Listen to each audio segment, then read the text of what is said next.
When you have cash flow issues in your business, it can feel an awful lot like this. There's no checks in the mail and the bills, they just keep piling up. And you still have to make payroll. So what are you gonna do? I'm Ryan Howe. I'm an executive business coach. I'm gonna give you 5 things you can implement this week in order to have a positive impact on your company's cash flow. Let's get into it. Number 1, we've got to stop money leaving the company. So I want you to implement cost controls immediately. I want you to move approval for all spending to a position above all other sections. It should be you or preferably your second in command. It's not that you don't trust your sections to make sound business decisions. You only have so many resources, so you need to make sure that they are being utilized in the area of your company where they're going to have the greatest impact. Number 2, ask your vendors for rebates. The average regional manager has 2 to 3% in rebates they can give out. The thing is, you got to ask for them, so go ask for them. Number 3, I want you to fall in love with your aging report. For those that don't know, an aging report is simply just a list of all the people that owe you money by invoice and by the due date. It gives you a count of the number of days until it's due or the number of days it's overdue.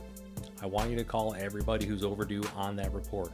A call to simply ask, hey, when can we expect to get payment? So you can write that down, add it to the report, and then follow up with them to make sure that that payment goes through. Additionally, I want you looking at the report a couple times a week and start making phone calls within 5 days of something coming due. Simply just as a reminder to those companies like, hey, the due date's coming up in 5 days. We'd like to make sure that we're getting payment. If you've liked what you've seen so far, please consider subscribing. I'd appreciate it. Thank you. Number 4, we're going to go back to basics. I want you to implement a weekly cash flow statement. It's very simple. Every dollar coming in, I want you to track it. Every dollar going out, I want you to track it. And at the end of each week, you're just going to create a simple little delta analysis. So every week you're taking a look to see those ebbs and flows and how things are going, but also so you can get a better feel on the cash and how it's flowing in and out of your business. Waiting for a monthly cash flow statement is too long. You got to do it weekly.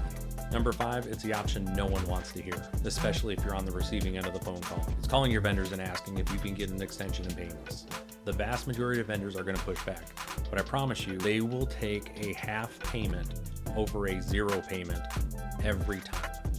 And when your cash flow improves, I know you're the type of business owner who's going to call that vendor and say, hey, I want to start sending catch-up payments. How do I do that? These 5 steps are not going to solve all your cash flow issues. In fact, they're really only designed to buy you some time. Cash flow problems are systemic in nature, and you're going to need time to dive into your processes to see exactly what the root cause is and why you ran into these cash flow issues. So that way, you can take action to make sure that this doesn't happen again. And with that, thank you for watching the video. I hope you found it informational. Please remember to like, subscribe, and share. See you next video.